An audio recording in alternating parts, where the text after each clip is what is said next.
The Gorgon's Head by Anne Terry White. Acrisius, king of Argos, came home from Delphi with a heavy heart, for he had received a dreadful oracle.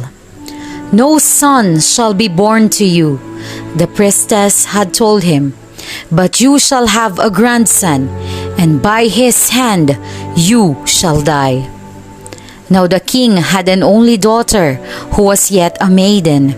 So in his distress he thought, "I will evade my fate. I will shut Danae up from the sight of men in a house of bronze all sunk underground." And he carried out his cruel plan. But Acrisius forgot to take the gods into account. Part of the roof of the house was open to the sky. And one day, as lovely Danae sat sadly looking up at the passing clouds, Zeus beheld the maiden.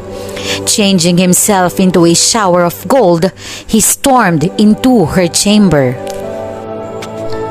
When afterwards a son was born to Danae, she hid him from her father's sight.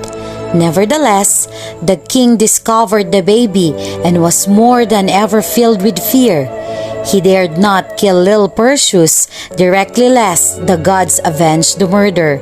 Instead, he had a great chest built, placed Danae and her boy in it, and set them adrift upon the sea. All day and all night the chest tossed upon the waves. Danae lulled her child with song, and he slept.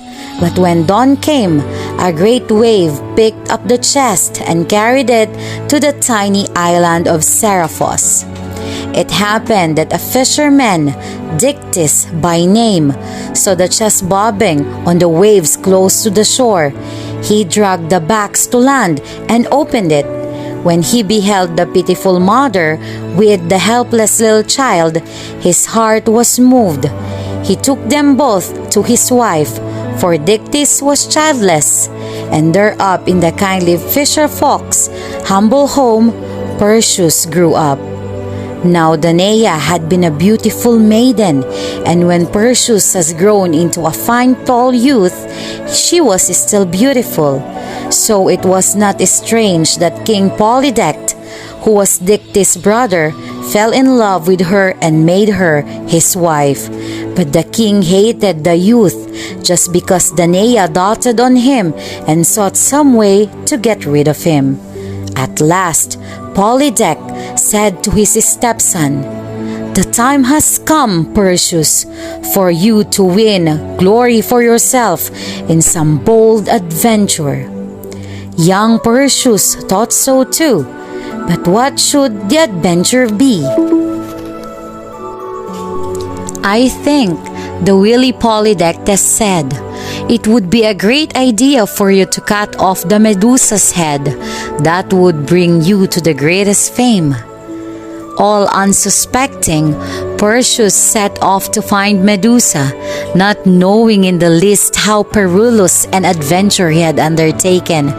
For Medusa was one of the three Gorgons, terrible winged monsters who lived alone on an island. They had teeth like the tusks of a boar, hands of brass, and snakes instead of hair. Perseus did not know where to look for the Gorgons, nor did he know which of them was Medusa. And that was important, for Medusa was the only one of the three that could be slain. From place to place, the prince went on in his quest, getting more and more discouraged.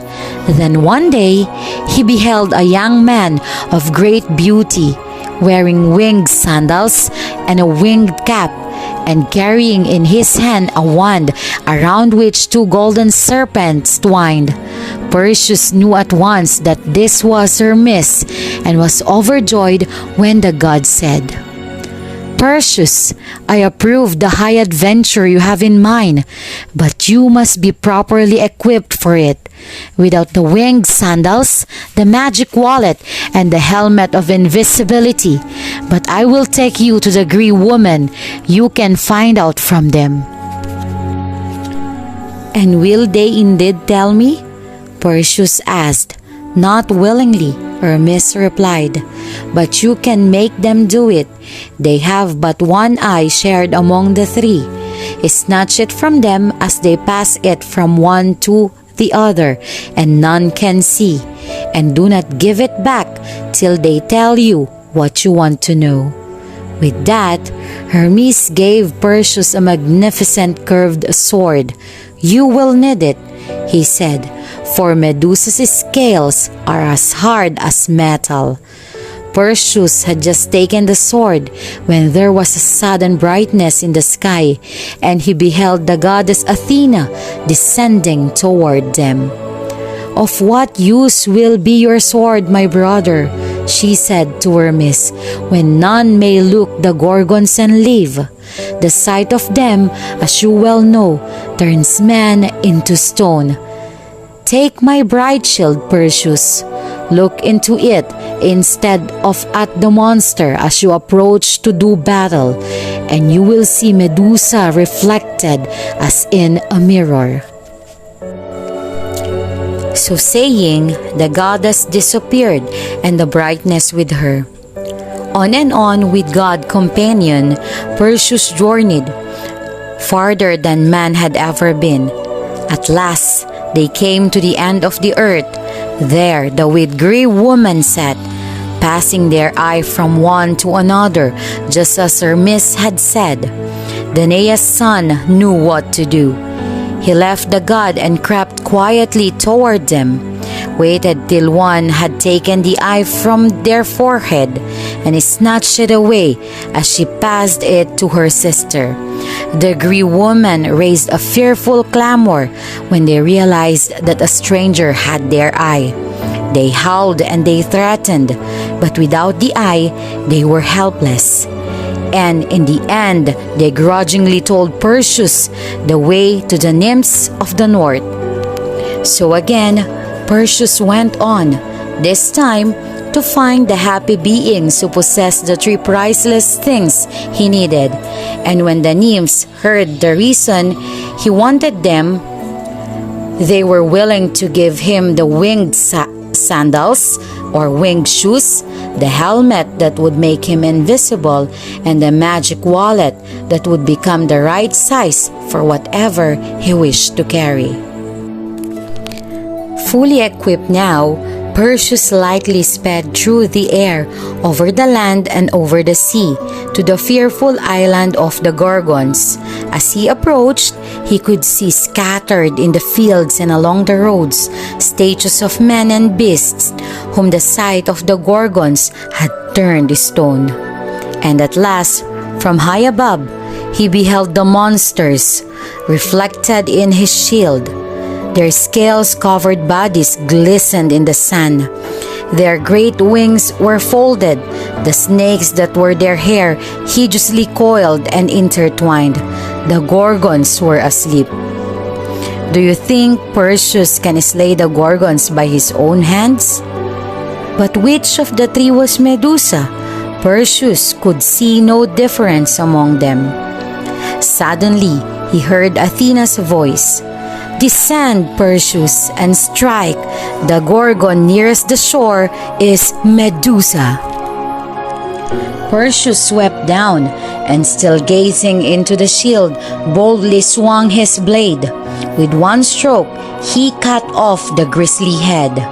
Then, springing into the air, he thrust his prize, all writhing and hissing, into the magic wallet.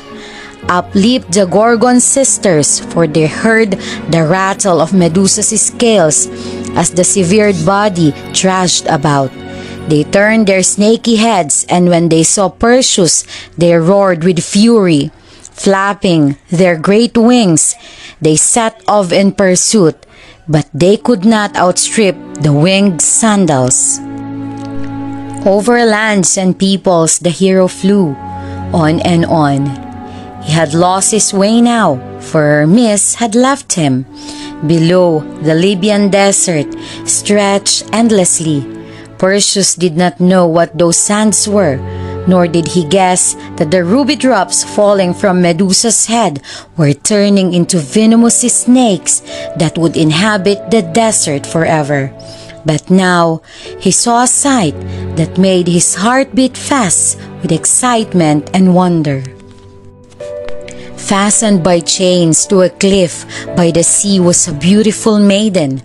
Had it not been that a slight breeze stirred her hair and that tears flowed from her eyes, he would have thought her as a statue.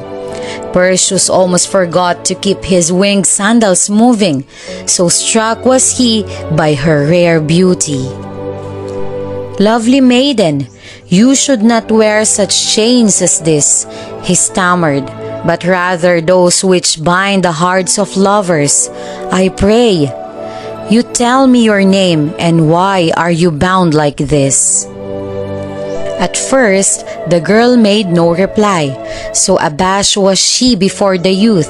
But when he urged her again and again to speak, she told him all her story.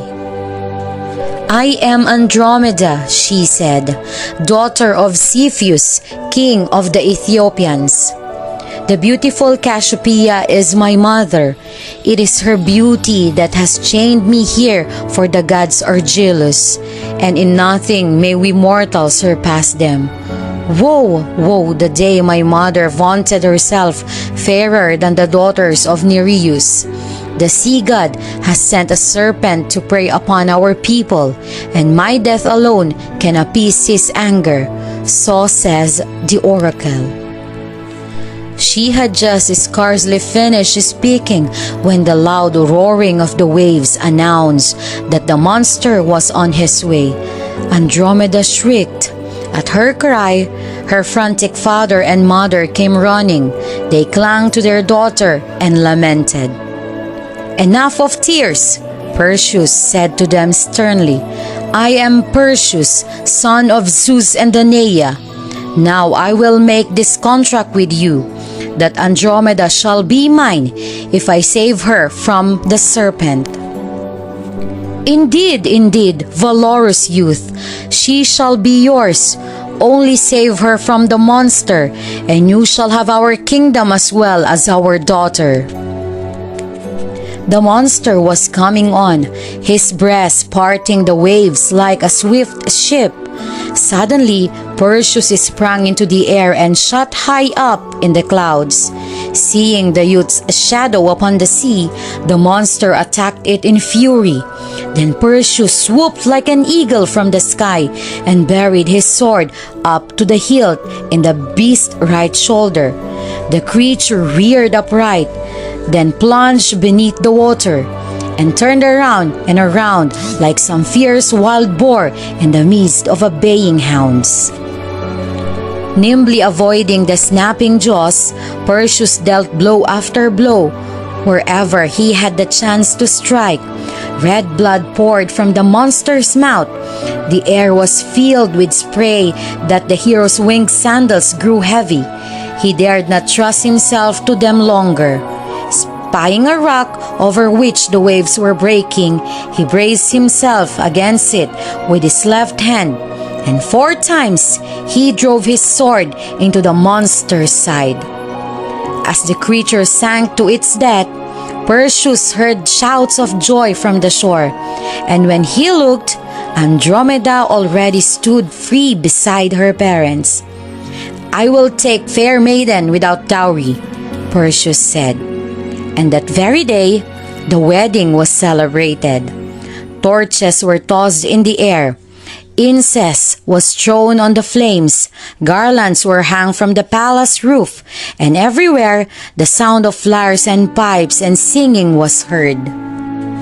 Now, while the marriage feast was at its height, the door of the banquet hall was suddenly flung open, and in burst a mob of shouting, riotous men.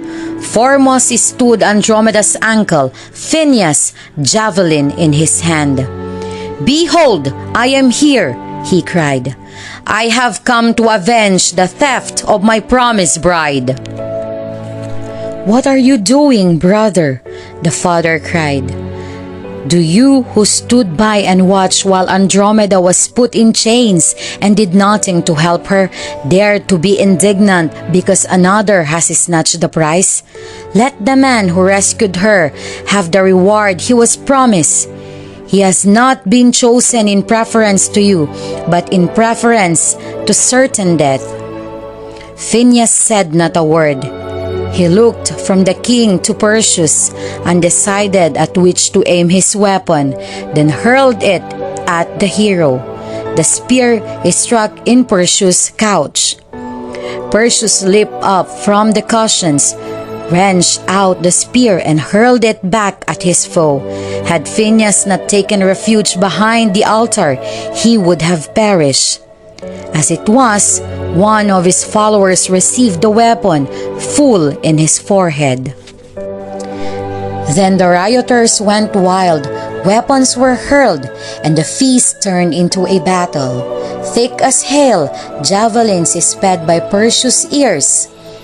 He set his shoulders against a great stone column and struck down one man after another. But at last, he realized that valor could not withstand the number against him. "If I have any friends here, let them hide their faces," he shouted. With this, he drew Medusa's head out of the wallet. One of the attackers was just preparing to cast his javelin, but before he could cast it, he was turned to stone. Another, who was about to thrust his sword through Perseus, stood frozen with it in his hand. A third was turned to stone even as he uttered a taunt. 200 men became stony statues before Phinehas yielded, crying, "Put away your horrible weapon, hide it, grant me only my life, and may the rest be yours." "What I can give you, most cowardly Phinehas, I will," Perseus replied. "You shall be a lasting monument here in the palace of my father-in-law." The unhappy Phinehas tried to turn away his eyes, but even as he did so, his flesh turned to stone. When at the year's end, Perseus sailed home with Andromeda, Polydectes' hatred had in no way lessened.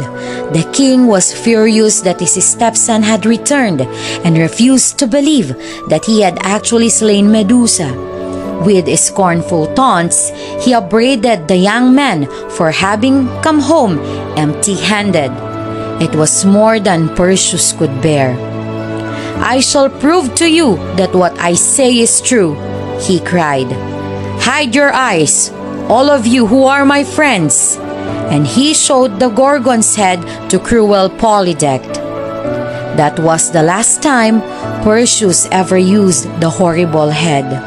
He gave it most willingly to Athena, who kept it ever after. Now that Polydectes was dead, Danae yearned to go home and be reconciled with her father. So Perseus made the fisherman Dictys king of the island and sailed with his mother and Andromeda to Greece. But it happened that when they came to Argos, King Acrisius was away from home. Games were being held in Larissa, and Perseus, hearing of them, decided to go there and take part. And there, at the game, it was that the oracle which Acrisius had received at Delphi was strangely fulfilled. For when it came for Perseus to turn to throw the discus, he threw it so that it swerved to one side. It landed among the spectators and killed an old man.